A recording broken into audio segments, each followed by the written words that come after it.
You know what this is for? The lies. That's how I felt like starting it. Okay. Just watched Possession, 1981, made by Żuławski, Polish filmmaker. This is a wonderful little melodramatic horror movie. And I'm joined today by David and Joey. Hello. What's up? Talk louder. What's up? There we go. Talk like that the entire time. Okay. This is what I thought of the vaginal. Okay, so it was actually David and I's first time seeing it, and so I get to say initial response. They usually ask that of other people. So my initial response to this movie was simply, oh, I loved it. Super enjoyable, just super hysterical, super just wonderful. It was beautiful. Oh, and of course, initial reaction as well is like, fucking, hold on, because I don't know these people's names. Isabelle Adjani, fucking babe alert. Am I right, bros? Yeah. Am I right, bros? Yeah. Okay. Hell yeah. So my initial response was pretty superficial, but I was like totally absorbed with this film. What about yours, David? I enjoyed the film for a different reason because there was this sort of like subplot international spy thing happening. Which I forgot about. And that was right in the very beginning, and I kind of made a little, like an off joke, like about how his briefcase was weak, and his money could be stolen very easily. And so then that was like the first symbol or motif for one of the major themes. Oh my god. You saying it that way just made me realize that the movie is not called Possession, and the idea of someone's possessed, it's like you own that thing. It's a possession of yours. Like his money could be taken away in the very next scene. Like he realizes that his wife's been stolen from him. So it's not possession like you're possessed by some sort of anger or feeling or spirit. It's a possession like an object. That's amazing. So that's where I was just going, like with the whole. That already, actually. I didn't think what? about it. Didn't think about that. Well, I guess that's what I was saying earlier when I said it's not about demonic possession, but I didn't want to spoil it. Yeah. Well, it's not about demonic possession, but I mean, these people act like they're demonically possessed. Yeah, of so course. I'm forgiven. Very misleading. Yeah. Like I'm completely forgiven for that. Yeah, and not only that, but it's just like I think that's also in there on purpose because it's like. It's hysterical and over-dramatized, but at the same time, she's destroying the grocery bags when she's throwing them up against the wall. We'll go into that scene right after we get Joey's initial response. Oh, what the fuck? That's a good one. What the fuck? And also, since I mentioned Isabelle Adjani, thought she was great. Sam Neill was also equally as absurd and extraordinary to watch. Yeah. It's just cool. But yeah, let's go into that scene that David was talking about. If you've watched any of these videos, we don't go, this isn't a play-by-play. We're just all over the place with here and with these discussions, and we hopefully come to some sort of like realization or good kind of analysis by the end, but we're actually gonna focus on a scene near the end of the movie first, which is Isabelle in an underground tunnel, right? And then she starts spasming out, so it immediately reminded me of I think this predates Cronenberg's like amazing work with kind of Freudian symbolism in his films. Sure. I think The Brood came out before this, maybe. But when you think of when you think of Cronenberg, you think of Videodrome, you think of Dead Ringers, you think of he's like very well him at his peak. So this is pre that, but it reminded me of how Cronenberg chooses to do his Freudian symbolism, especially a vaginal canal. So that tunnel is obviously a vaginal canal. And it's not the first time we see the motif of cum being a dairy product that is just smashed all over the place as well within her vaginal canal. But it's not, okay, she's representative of the fertile egg inside of her vaginal canal, and it's obviously not receiving this cum very well. And also her vaginal canal, if it is that tunnel, is pretty decrepit and like down. It doesn't look like it's been kept very well. It looks infertile. So this egg, she's spasming out, and it's very long takes, which are amazing. The Żuławski decided to just let her fucking ape it, just let her go crazy, and she did. And that's where you get a demonic idea of possession. She not only can she not take all the semen and sperm that's been put all over her egg, but like it fucking like destroys like the last living egg inside of her like canal and makes her go fucking crazy because she can't handle it. Yeah. And the reason why I skip forward into that particular scene is because I think that's like a really good starting point for where all of that kind of like divulges and breaks down the whole marriage dynamic of everything. And so in a way, you do have to go retrospectively like that in order to really break down Absolutely. that overt message that's happening in this film. So, yeah, and the first time we see the cum motif of dairy is when we'll go into that later. What did you think of that scene, Joey? Oh yeah, well, it's funny that the visuals are so over the top like that, because when she's sitting in the room, she's like recounting to him this like miscarriage, and they're like almost like monotone while they're talking about it. Yeah. And it cuts away to the scene, and for a moment you're like, you don't even realize that it's supposed to be like a flashback of when he's like away at war or whatever. Well, two things I got from what you just said. At the beginning of the film, Żuławski sets it up as like time is kind of like impermanent, that time doesn't really exist, because the first thing Sam Neill does when he goes home and stares at the Berlin Wall, which is a symbol of separation, is he puts his wristwatch on the windowsill in front of that symbol of separation. So when you're going through that kind of domestic turbulence, time no longer exists anymore, and you're in some weird kind of like depressed dimension of like hypersensitivity. But the other thing I got from what you just said is, I don't feel like, because Żuławski was really cool with his camera, right? So I don't think that Isabelle was telling Sam Neill it, because she wasn't looking at Sam Neill, she was looking at us directly into the camera. She was telling us the story. Yeah. You know? And more on that film technique, I really enjoyed that in particular, because I think, was it you? Yeah, Zach, you said that it was like almost as if the camera itself was possessed. Yes, absolutely. And that's kind of interesting that you said that, because it's really good, because that plays into the motif that camera is also a possession. So absolutely. And that was Heinrich that was taking the video of her, right? Because he saw a glimpse of him in the ballet room. Well, he left that Super 8 reel at Sam Neill's doorstep. I actually love the moment when he's watching those Super 8 reels of her talking, looking directly into the camera is brilliant. There's obviously like a purpose for that, though. I know that she's speaking to the audience, but at least then you have the suspension of disbelief that she's speaking to Heinrich. When actually she's bearing her soul to us. But those 2 or 3 scenes on that Super 8 reel are like, for me, that's a good moment of near realism. It's as real as that film can possibly get. And that's probably why Heinrich left it at the doorstep, because she bared her soul to Heinrich. It wasn't like I thought it was going to be like, this is me fucking your wife. Yeah. But it was her being completely truthful. And I love her abusing the young ballet dancers as well. I thought that was wonderful, because the symbolism is basically how she's infertile and went through a miscarriage and something bad happened, can't have kids, and she's abusing these like very young, very obviously like ripe for plucking girls, and like stretching out their hind strings, right? Like it's like so. Oh, it's fucking awesome. Well, actually, it's not just her that does that with the girls. I think that Sam Neill's character also does that with Bob, his son. Wait, his name's Bob, right? Yeah. Yes. Yeah. Where he's like examining him after he like takes off his shirt to go like give him a bath. It was like, all right, we can go there next. All right, so that happened 3 times, right? The framing of a character looking at a person's chest and then putting their hands around that chest. The first time it happens is very disturbing, because it's Sam Neill doing that to his child, and of course you get pedo vibes, right?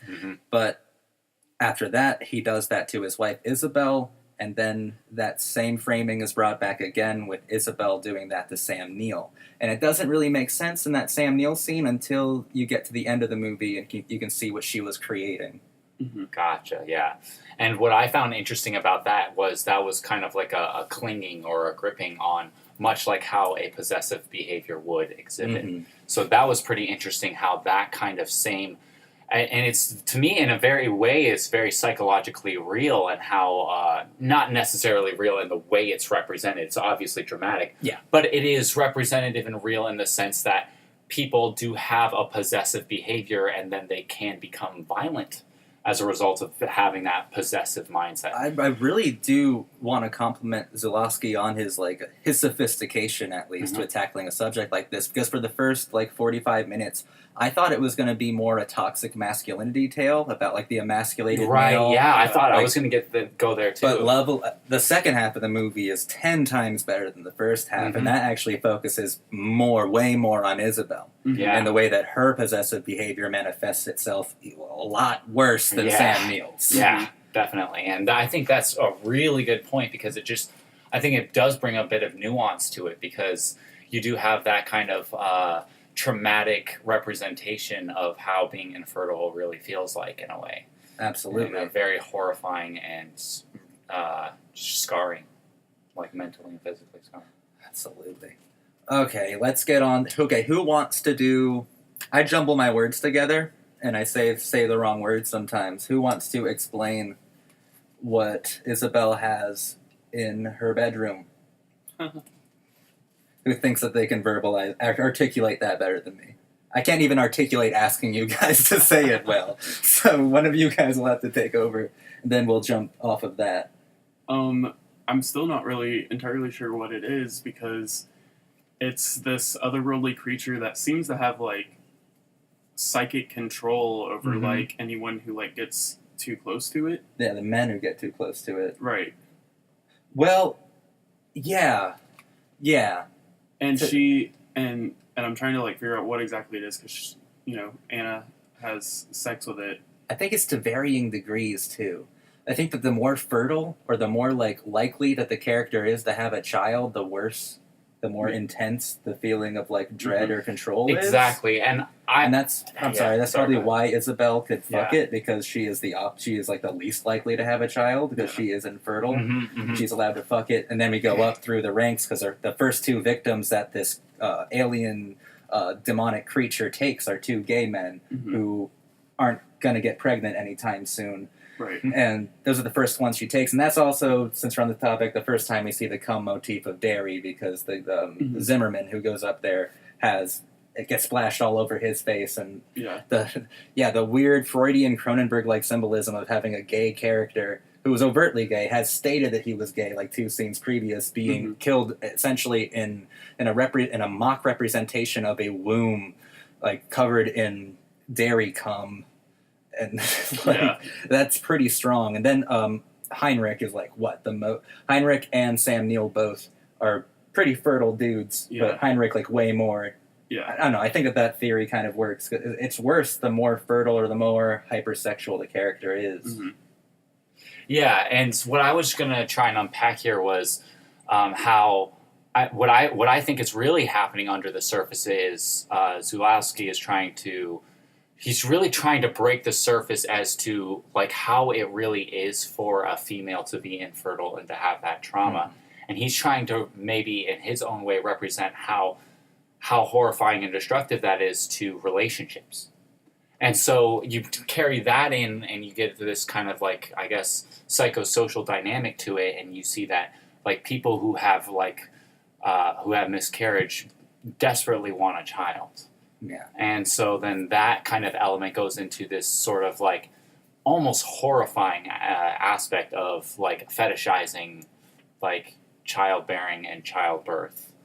And then that becomes the symbol later on when the thing is fucking her, is more an actual or a metaphorical representation of how much that can take control. And I'm so glad we got to see that thing fuck her. I was so happy. Because when she said it, I'm like, oh man, are they going to do that? Are they going to show it? And I'm like, oh, thank God. Yeah, there's a couple scenes before she's talking about making love to it all night. And I'm like, I better get to see that. I better get to see that happen. If I don't, then this movie gets marks off. But it didn't. Got no marks off. It showed me everything I wanted to see. It showed it for an uncomfortable amount of time. So, wait, were you saying that the creature controls or has the most effect on something that's the most fertile? Yeah, it seems because Heinrich is the only one that got away. I mean, he eventually gets killed anyway, but... Well, but that's confusing, though, because, like laws of continuity don't exist. It took Heinrich's eyes, but he could still see. She stabbed him pretty mortally, and he can like it's basically no fucking problem. Well, yeah, because when it first takes his eyes, he's like blind, and then later he's not blind. Yeah, but he's the one though. He's the one though who like just went fucking crazy and had to like run away from the room and shit. Yeah, and it like, does seem like she stabbed him like directly. Yeah, he seemed like he had the most like intense reaction to being in the room, whereas the other ones, like the private investigators, both had to be killed by her as well. They did seem affected, but not that much. Right, like not as much as Heinrich running away from the room at high speeds. Sam Neill had a moment where like everything was fucking weird in his head, and then he saw it fucking Isabelle. Yeah.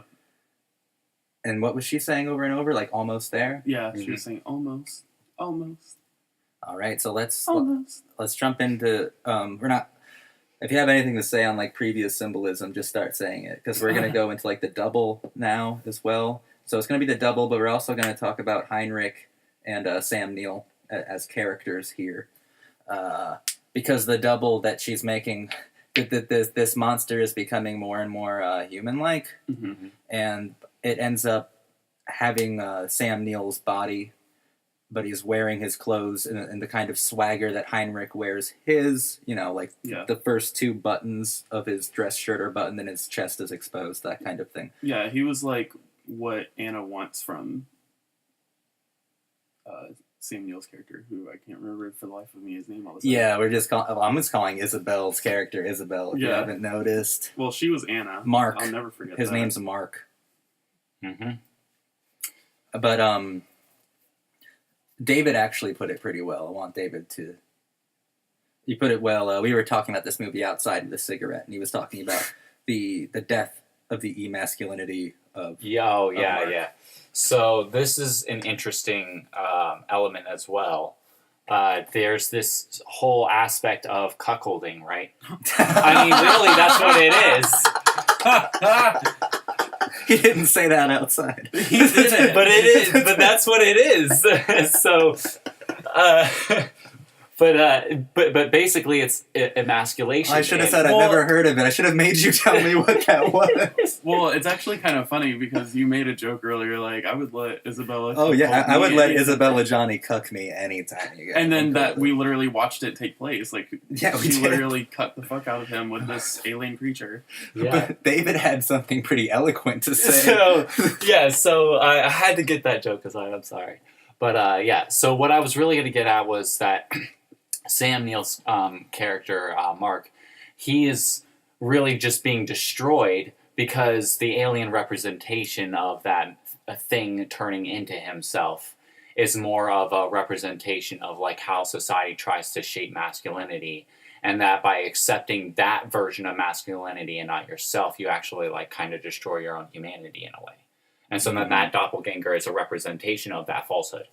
And it's not just Sam Neill. It's not just that falsehood, because we don't only get one pair of doubles, we get two. Right. Because Isabelle has her own double in the school teacher, which we can say and femininity, that's what Sam Neill wants from Isabelle, is someone like delicate, feminine. Deconstructing that there in a feminine way as well. Absolutely. Which is great, like someone delicate, feminine, motherly, like to the child, to Bob. So, speaking of doubles, when one of the second private detective, when he goes up to the flat, and he at first is about to enter into the apartment, isn't that Helen or Anna that's coming out the front? And then he like walks away like he's not going to walk in there, and then walks in there, and then Anna's inside like cleaning. I think so. I think that was Anna, and Anna just went back inside. No, because Anna was like found up there. It was almost like it was.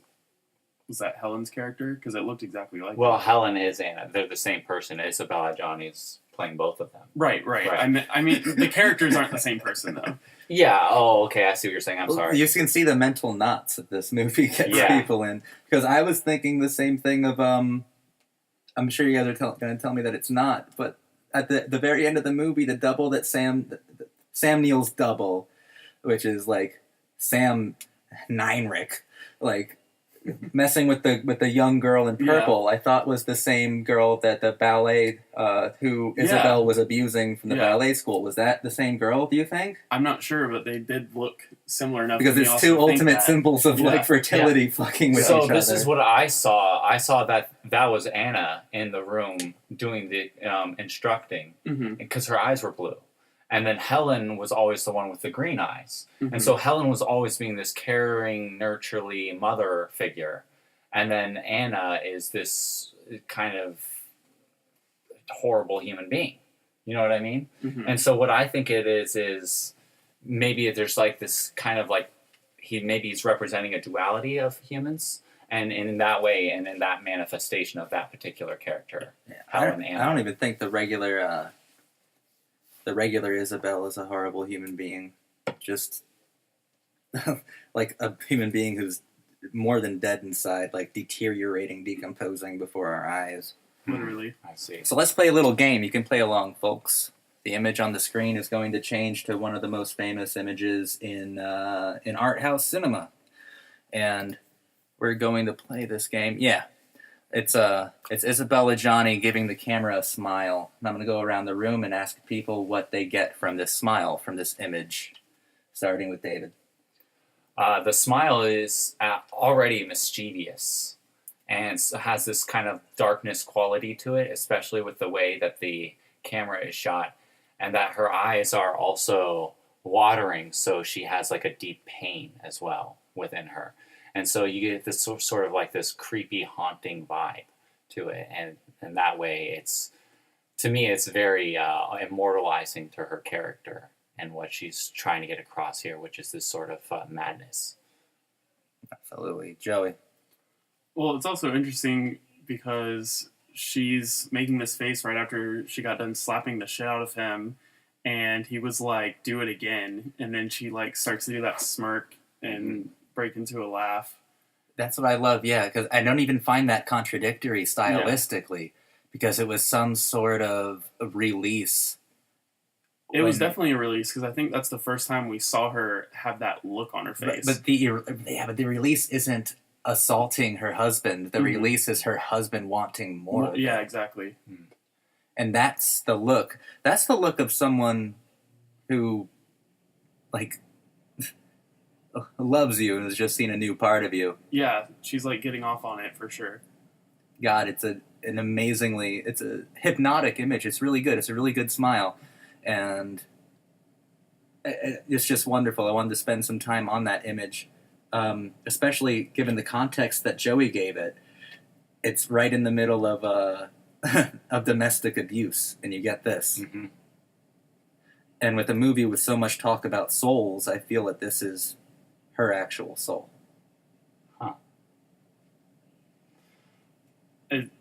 So this is kind of taking away completely from the scene. That is fine. When you're saying souls, it reminded me of the phone call that Mark got from Heinrich's mother about, like, his body was there, but not his soul. Like, that was such a weird way to say that. And they say soul a lot after. Yeah. Right. Johanna Hoffer played Heinrich's mother. Okay. Did we even know her character's name besides Heinrich's mother? Does she have one? I don't think she has one. It just says Heinrich's mother. Yeah. Yeah, so Heinrich's mother. And then when he gets there and sees her in person, it's almost like their phone conversation never even happened, because she's not talking about finding his body. And it was kind of like when he also had that phone conversation with Heinrich, and then he gets there and he's like, we talked on the phone last night, and Heinrich's like, I don't know what the fuck you're talking about. Oh, I mean, she just lost her child, much the same that Isabelle lost hers. So like a paralleled sadness as well. And then she kills herself. Absolutely. I thought that scene was great. Yeah, she's just like... I've thought about killing you, but I'm not sure. You don't need to. You don't need to kill me. Yeah, that was pretty interesting how they both deteriorated in very unique ways, but that deterioration was, like, very representative of, like, people, I don't know, like, not addressing and accepting the trauma that reality can sometimes. Yeah, and Sam Neill was trying to make her complicit, trying to make her guilty for it. Like, so he could go over there and continue to fuck my wife. Like she was somehow complicit in Right. in his perceived sinfulness, wrongdoings. Mm-hmm. And he was about that a lot. Like when he was on the phone with her one of the first times that she left, and he was saying that this isn't proper. Yeah. Like he was all about presentation. Exactly. As well. Like it's like no one thing possesses another. Like Mhm. everything is possessed by everything around it because human existence is a shared existence. Because he doesn't even assault Heinrich when he initially confronts him until his mother comes in and he's like, "Is she here when you're fucking my wife?" And then he assaults him Right. because he can't even singularly possess his own torment anymore. Mm-hmm. At all. Everyone knows it. But that also adds to its emasculation because if everybody knows that your wife is sleeping around on you, you feel more shameful, and then you get your ass kicked by the person you're being cuckolded by. So here, something I also wanted to point out was the international spy plot happening underneath. So I was following that, and that was pretty interesting because I know if this is going off a little bit, No, not at all. but not at all. No, I just wasn't following it at all.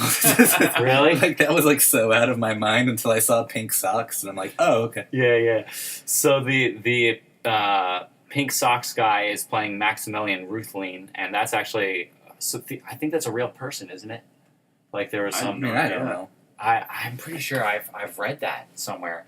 Don't quote me on that, but the plot in the background is really bizarre because it's like it's subtle, but it's like the bombs also happen to go off toward the end, and this whole plot is happening underneath. Oh yeah. And if you follow the dialogue of that, you find out that there's this like almost like it's like there's the miscarriage or the representation of how there are traumatic children who grow up and they become killers and they become cold-hearted machines or almost aliens. Yeah.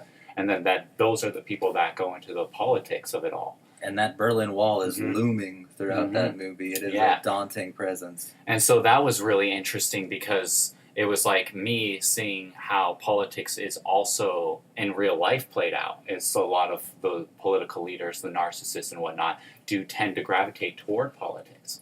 So then that coming in and being in the possession Mhm. is also part of the possessive nature of wanting power. There's So that was definitely- pretty interesting. There's definitely got to be some significance to it, though, because he's a spy and he's being interrogated in that one Mhm. scene where the camera is like flying around the room, and the last word you hear from that scene is, "Does our subject still wear pink socks?" And after that moment, really seems to be when he like starts deteriorating mentally, like Mhm. after Yeah. that point. Well, okay, Żuławski's so good at parallel like montages. Like he's really good at visual grammar. So the scene where he is doing the debriefing with his bosses about the spy ring is mirrored exactly by the scene where Sam Neill has to hire a private spy Mm-hmm. to spy on his wife. Like it's paralleled. Mm-hmm. So I mean, one could even just be seen as metaphorical of the other at the same time. And also, he's really good at visual language because of all the color that is used in the film, like Mhm. Pink Socks. There's blue everywhere, but there's certain times where like the color is perfect. What is the loudest thing in any home? It's a telephone. The telephone in the home is orange because it's a loud color. Right. Mhm. Do you guys think there's any significance to blue other than a wonderful splash in this kind of muted, otherwise muted palette of colors? I feel like there has to be because a lot of it's not even just background, it's a lot of key elements, like the private detective's car is blue, Mm-hmm. and that's like And the transport. eyes turning, our main character's eyes eventually turn blue. Right, and then Anna is in a blue dress throughout most of the movie, and it almost kind of made me think of like a Virgin Mary type of situation. Yeah, because that would be the only way you could do the blueness, right? Because she's in a blue dress and she's like at the feet of Jesus, like Yeah, the and she Madonna. just starts like groaning. Yeah, she's like pleading, like the Madonna, to have some kind of miracle happen. And it's right after that scene is when she has the miscarriage. That could be the only way that blue works, because these characters aren't cool, they're not neutral, they're not serene, but they're trying to become pure again because they've been so defiled. Well, there's definitely some kind of like connection to divinity when it comes to the color blue, because that scene, the very first time we ever hear Heinrich's name mentioned is from the son saying Uncle Heinrich. But before that, we do see his name one other place, and that's on the postcard to Anna.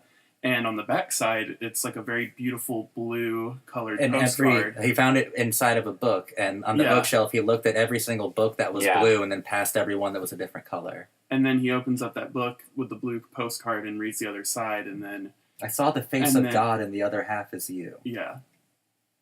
And then there we go with the duality thing, the half. Oh.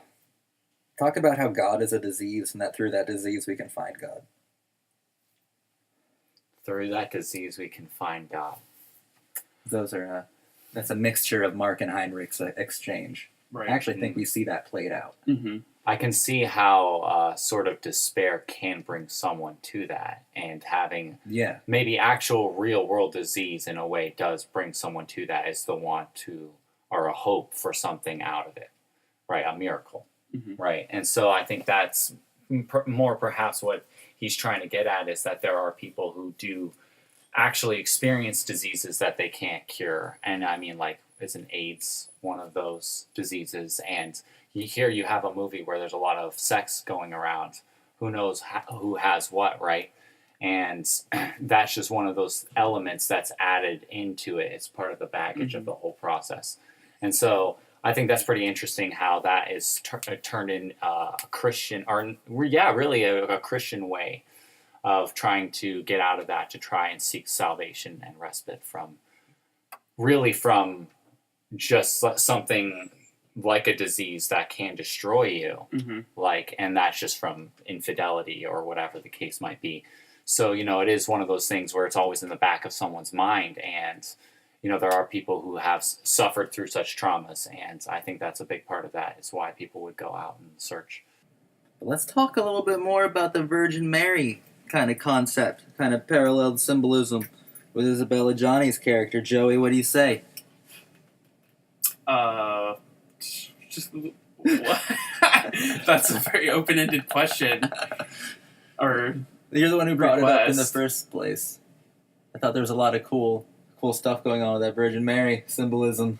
Yeah, I guess just going back to where she's like, so it's kind of like the complete opposite of the Virgin Mary, whereas the Virgin Mary isn't seeking anything; it just kind of happens to her, and then she's pregnant. Yeah.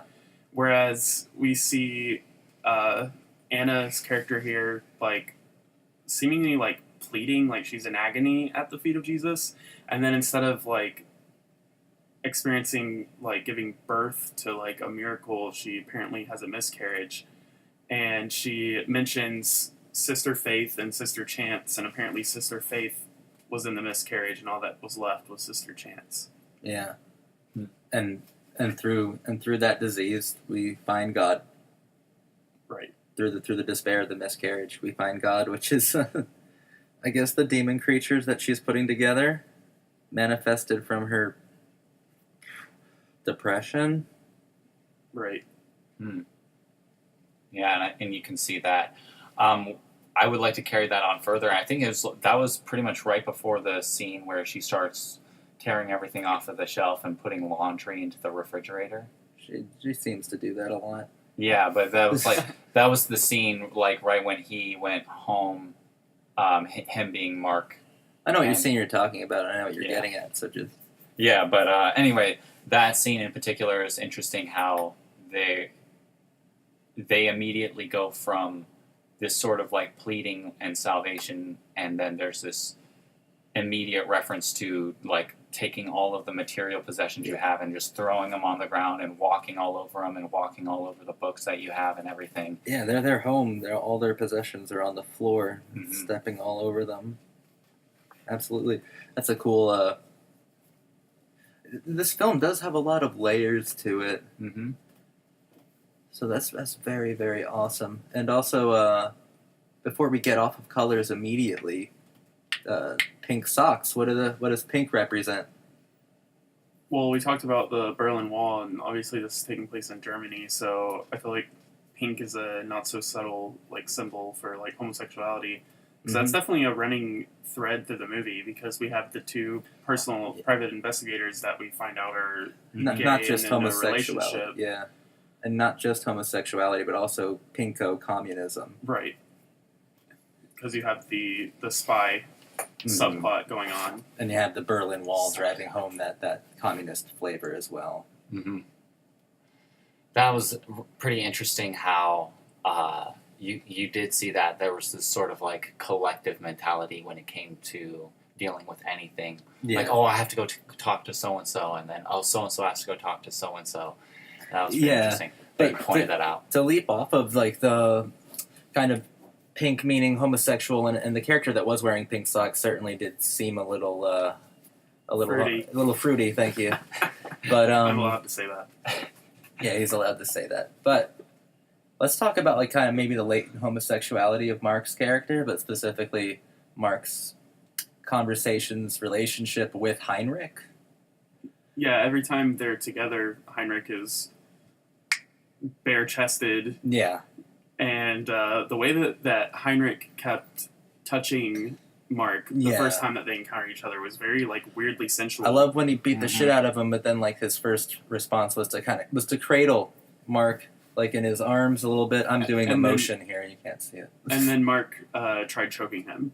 Exactly, Mark tried choking him because there's not a lot of. I guess the movie is about repressed emotions that you're not dealing with on the surface, and I think repressed sexuality. Absolutely. Does that add to emasculation, though? Do you think it would add to the emasculation of Sam Neill's maleness if he was also gay and couldn't satisfy his wife? Am I stretching it here? Because I don't know Żuławski's personal politics. I doubt he's anti-gay at all. I'm just wondering if this motif in a horror movie could symbolize that. I probably wouldn't say, like, take it so literally that Mark was actually, like, a latent homosexual. Well, I mean, I did think that he wanted to fuck Heinrich. A little bit. It was weird because it, like, blurred the lines between, like, him wanting to be Heinrich and him having that... Really wanting to experience Heinrich, to see Heinrich through his wife's eyes, but to see Heinrich through his wife's eyes would have to be sensual and erotic. Mm-hmm. No other way to experience what his wife's experiencing, because he's obviously lacking in something. I see. I'm just wondering if that's like the part of like that ultimate emasculation of his character, that not only like is he obsessed with this other man, but he also on a level wants to fuck him to see how much better he is at fucking than she is. Right. Or than he is, you know what I mean? Well, it's also funny because I think that his kid even asks him at some point, who do you think is prettier, Mommy or Heinrich? Yeah. That was pretty... all this evidence is leading me to take it pretty literally. Like, True. Maybe it is... True. Maybe not emasculating is the right word, even though that's like part of it. Mm-hmm. What, depersonalization? Is that the right word, David? More than emasculation? Because it's not just not becoming a man anymore. He also doesn't become a human being.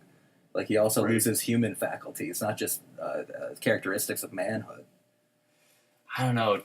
Well, yeah, maybe it is, because he is also panicking, right? He is freaking out.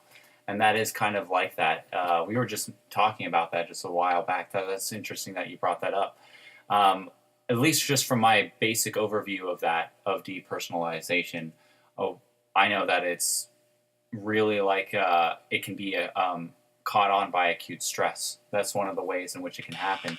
So it's definitely a possibility that Mark, which is Sam Neill's character, does in fact experience that in that particular moment, because he's losing it, really. Like, he's, I don't know, like stumbling, and he's like sweating profusely, and he's looking around like a madman, and then he's going back and forth in the rocking chair like that, and then watching those videos as well through Heinrich, I guess would be. And you see, like, much like Cronenberg, it's super psychosexual, because when he kills Heinrich, like, the words that he's saying are like, I used to be afraid of you, but I'm not anymore, because he sees blood on his shirt, that she also damages him, that he also can't please her. Like, so it feels on equal footing there. It's super psychosexual. Because, like, I guess I'm not saying like, you know, he wants to like taste Heinrich's asshole, but like it's more the like experience of like what his wife was experiencing that was so much better than his own. Mm-hmm. So right, maybe exactly. like, not literally like latent homosexual, but he does want to know what is in the mechanics of Heinrich's love because making. he has a feeling of inadequacy. Exactly. Mm-hmm. Which he expresses right off the bat. That's one of his first questions that he asks her After he finds out, than me. that there's another man. Rather than, you know, a typical response would be outrage. Right. Oh my gosh. And let's also touch... Let's touch on the last scene as well. Let's touch on the meeting of the two doubles. So our two main characters in their normal forms basically kill themselves. And at the steps of, like, Sam Neill, who is, I guess, the ultimate what? Like, he was the... What is that double that symbolize them? Sam Neill's double.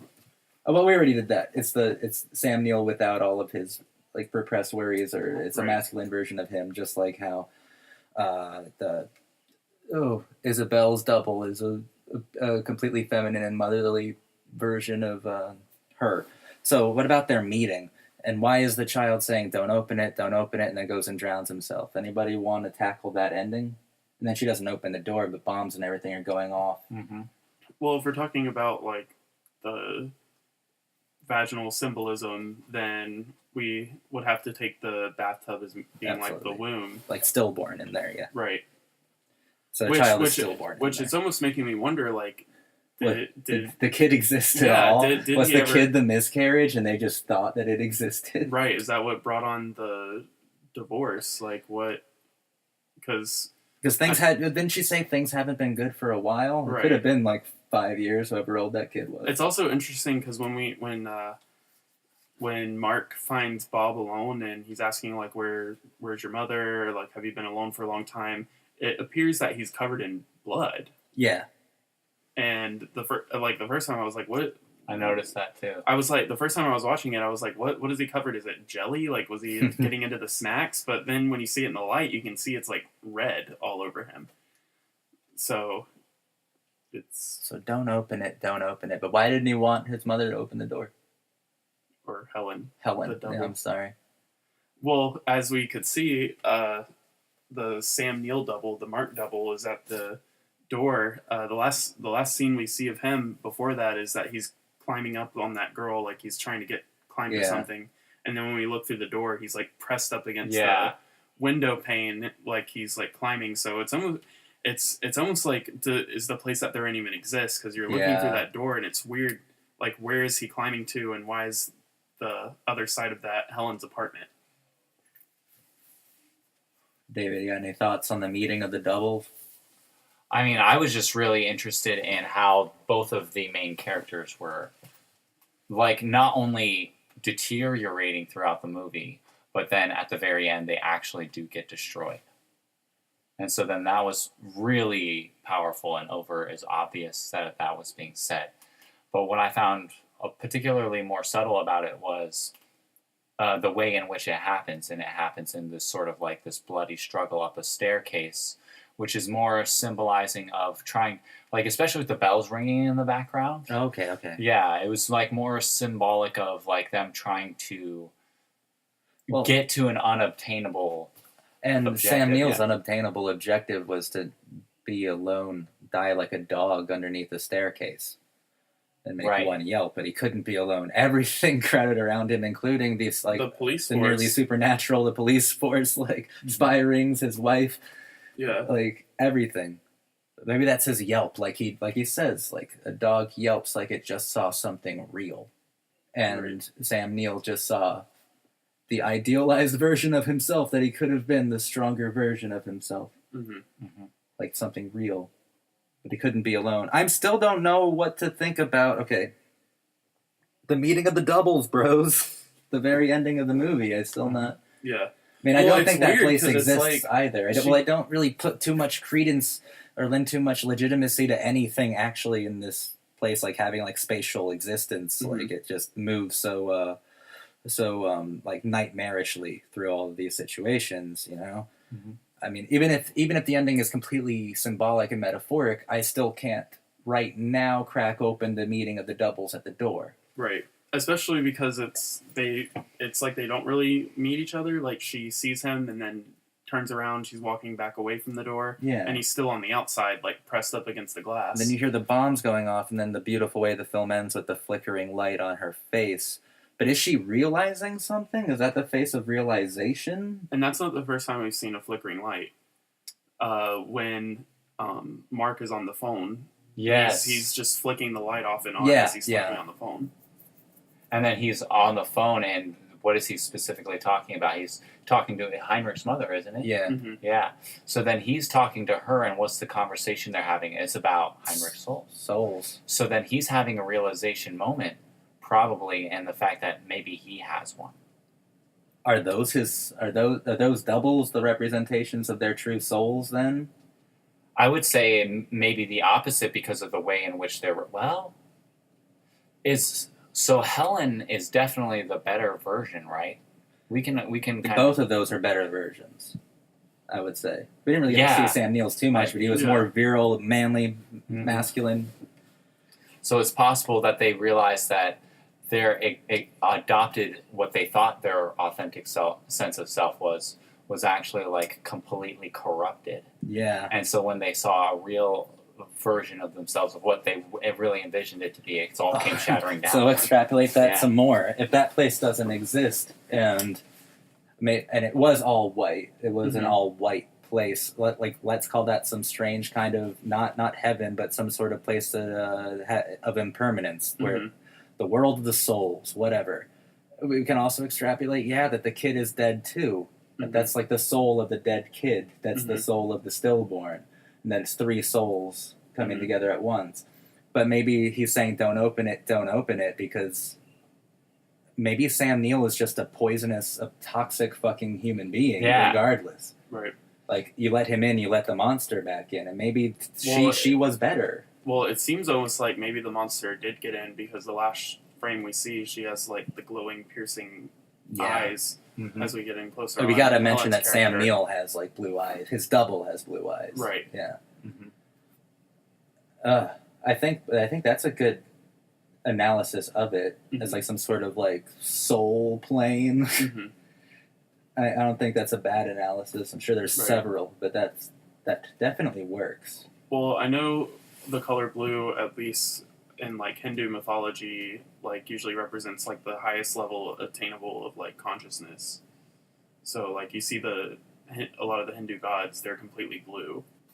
And then you can tie it in also with the Virgin Mary symbolism with blue there, that there's still the ties to divinity. Absolutely. When you think of the Virgin Mary, you think of her in, like, a blue cloak or shroud, right?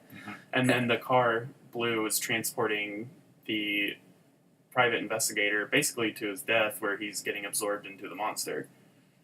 This is very fascinating, too, because I just read, like, a Clive Barker short story where he uses the motif of the Madonna or the Virgin Mary, but it's interesting because it's Virgin Mary, and she is certainly, Isabelle is certainly not virginal in any way. It's almost like she's been corrupted, right? She's been defiled, she's been made impure. And I think that Isabelle Adjani is like the famous, world-renowned, like, beloved French actress that she is, because she exudes, like, some kind of authentic pureness when she's on camera. So, like, her pureness is inherent, regardless of whether or not possession gives us any real emotional evidence to believe in it. So, it's like the Virgin Mary, just abused. And then there are shots of her, like, when she's cleaning the apartment, her dress almost looks black. And then when the sun hits her dress, like, you see the shimmer of the blue. Also, the Virgin Mary is a archetype that is not defined by herself. She's always defined by what she did, right? She's always defined by her child, or else she's not the Virgin Mary. And her main thing with Heinrich was that he told me about like, made me not an object but a person, not a vessel but a person. Whereas the Virgin Mary is a useless, empty archetype if you don't have Jesus. But maybe the Virgin Mary is just strong enough on her own, regardless of the child that she bore.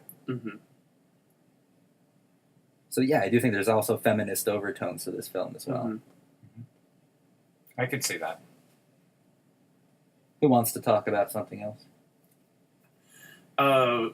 So I guess tying in with like the Virgin Mary and the theme of like children and abortion and miscarriage and all that stuff. The scene right after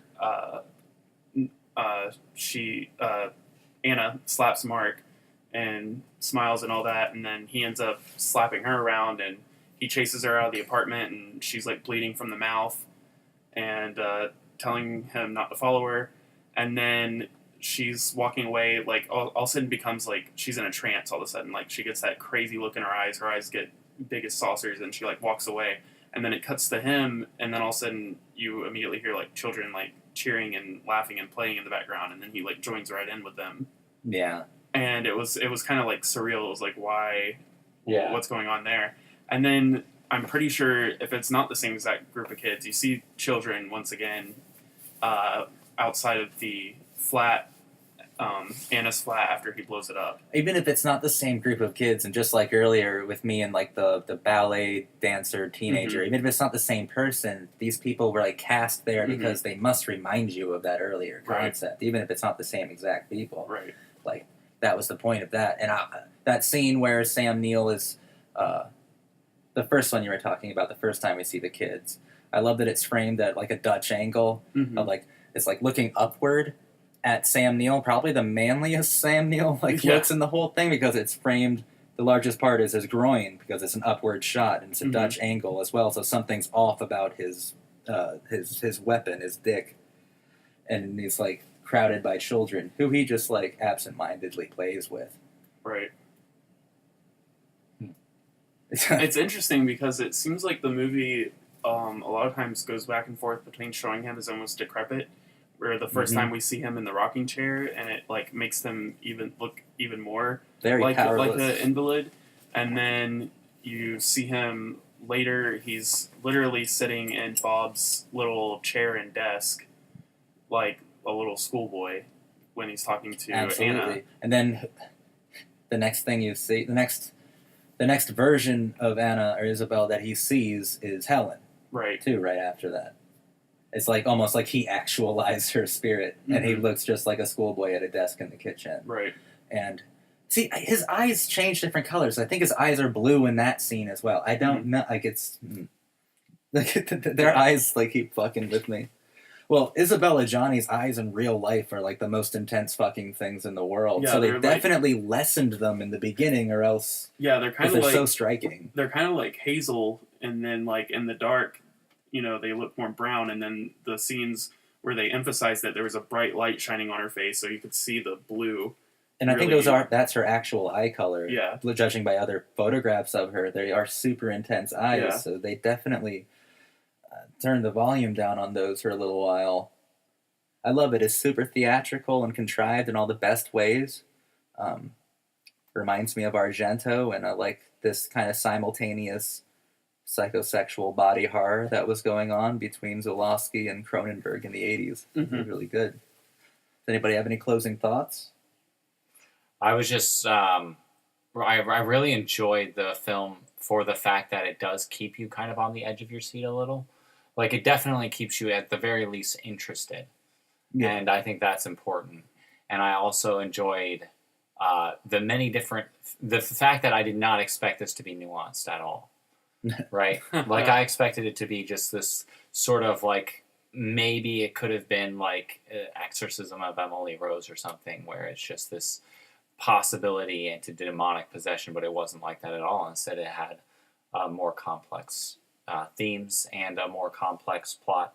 And so I was honestly a little taken aback at first, but kind of warmed up to it a little bit.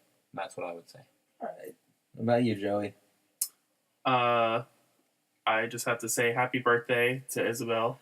That's right. We this video is not going up on Isabelle's birthday, but we watched it on June 27th, Isabelle Adjani's birthday. Couldn't pick a better day to do that, to watch this movie. Of course, I absolutely loved it. I thought it was I thought it was brilliant. Thought it was incredible. Thought it was amazing. And yeah, I really have nothing negative at all to say about it. It was an extraordinary film. Yeah, and this film did win an award for Isabelle Adjani's performance in the Caesar thematic award for French cinema. So she won that, and I was really impressed with her performance overall. Yeah, for sure. It was pretty great. I love to see when a actor is able to show complete over the top acting that's over dramatic, melodramatic, super intense, and it still like draws you in without it being cheesy. Like like as dramatic and crazy as it was, it's still like you're right there with her, which actually made the moments I think where she was on the film by Heinrich, where she was actually a lot more restrained and a lot more vulnerable, and it kind of like was kind of like, wow, you're actually watching something very personal and intimate, which is like beyond meta. Mm-hmm. The only time a character is honest is when the character in the movie is watching the character being photographed. Right. Like that's beyond postmodern. But yeah, you can't really call this movie cheesy because it was so obviously directed to be contrived and super theatrical. But even if you do find it cheesy, Żuławski is, I think, forward-thinking enough to let the camera linger for so long. Like when she's freaking out, when she's spasming and being incredibly more hysterical than you've ever seen any other actress. If you find it funny, yeah, you might find it funny for 30 seconds, but that's a 5-minute contortion. Right. It goes on way longer than makes you uncomfortable. Exactly. If you continue laughing, it's like an uncomfortable laughter. Because it's not allowing you to look away from the screen. Like, especially that long scene in the subway or that's what I was referencing too. Where it's so funny because it's so over the top, and then you're just like, wow, that was crazy, and then it just keeps going, and then it like takes like a small like second break where she catches her breath, and then it keeps going again, and Absolutely. It's like, and you're like just kind of sitting there, and you're just having to take it. Even when she's like fucking going, okay, when she cuts herself, when she cuts the side of her neck, oh yeah. And then she goes into the bathroom and she's doing an over hysterical, like rhythmic, like cry, like huh, huh, huh, huh. Yeah. And like, sure, you can giggle for like the first 10 of those, but she does it 50 times in a row, and it stops becoming funny. It's still theatrical, but it's more like, it's a very different kind of horror, right? Because that's horror of like, it's a horror film that knows it's being watched. It's a horror film that knows it's theatrical, but it's also a horror film that has no limits to that theatricality. It's a horror film where stylistically it knows that you're watching it, but the characters on screen refuse to acknowledge you except to look you in the eye and tell you. It's a really different kind of horror. It's a horror that could only exist in art house horror. I think it's got 3 different major elements. It's suspense, it's horror, and then it's like a thriller. And then all 3 of those elements are being brought to the stage over and over again. So it kind of can't categorize it really. Yeah, and also, just while I'm on the topic of that scene where she cuts her neck, I do love that Sam Neill has to. It goes along with him having that psychosexual thing of having to experience everything that she's experiencing, because everything she seems to experience is so much more pure and like visceral than what she experiences with him. So he goes and cuts his own arm to try to just like kind of feel what she felt, but she can't feel anything because the moment's passed. Like it doesn't hurt. And she even comes to him and she tells him like it didn't hurt. Yeah, and he was like, I know, and. Like, you can't feel her. But yeah, I thought this movie was incredible. I would call it an actual masterful 80s horror film. I would really set the bar for a lot of directors to follow. I believe films like this and Scanners probably set the bar for intellectual 80s horror. For sure. Most definitely. All right. Well, thank you guys for watching. Thanks to Joey and David for doing this with me. Happy birthday, Isabelle Adjani. Remember, you can cuckold me anytime you want. If you're watching this, which obviously you are. I know she's watching this. I'd be watching. I was Isabelle. Yo, Isabelle, DMs are open.